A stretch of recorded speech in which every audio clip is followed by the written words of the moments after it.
Mm. Hello, Sagittarius, Sun, Moon, and Rising. So, ito yung astrological reading for you. This is December 21, January 19, 2025. Yung Sun kasi nandito siya sa Capricorn around this time. And ano maaaring maging effect nito sa'yo? Be sure to check your Sun, Moon, and Rising na sign dahil maaaring ito magbigay din ng additional message for you. Okay? So anyway, let's start your reading. Sagittarius. Um, okay. So around this time, yung magiging focus mo is actually pagdating sa iyong money, possessions. Okay? Some of you magkakaroon ng dagdag, no? Na additional sa iyong possession, especially December 21. Oh, okay, so Christmas, yan, so may mga gift na marireceive, so there's additional gift na pwedeng madagdag sa iyo, collections, yung iba sa inyo. And pagdating sa daily activities, so there could be gift na ma-receive mo na may kinalaman sa pwede makatulong pagdating sa daily activities mo, such as workout equipments or something na makakatulong pagdating sa pagpapaayos or pagpapaganda ng iyong tahanan or ng iyong katawan. Okay? And of course,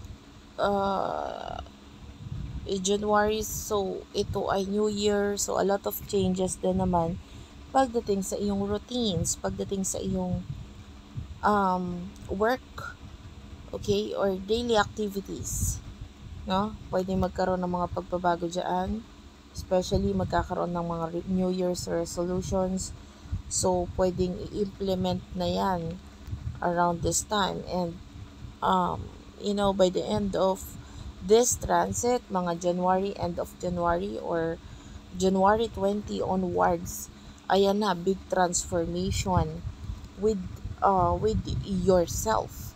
So, pwedeng, when you have this new beginning pagdating sa iyong daily activities, or yun nga, may nadagdag sa iyong workout routines, or sa daily activities mo, so nandun yung pagbabago mo in a good way, transformation na mas maganda, mas makakabuti para sa iyo, Sagittarius. So just use this transit to focus on the material things na meron ka ngayon, at ano yung may itutulong nito para magkaroon ng development sa'yo, sa health mo, sa possessions mo. Of course, you can also use this thing para mas yung possessions mo to earn more money.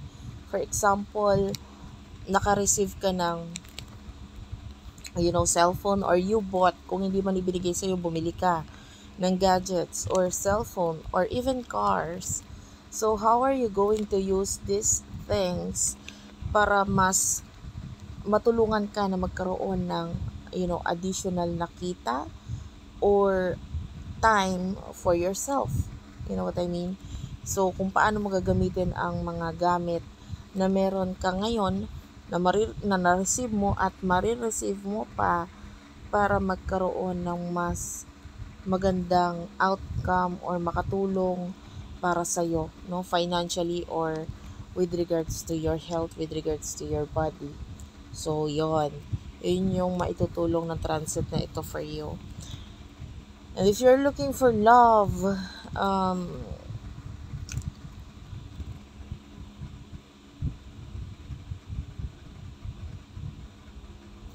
Sagittarius,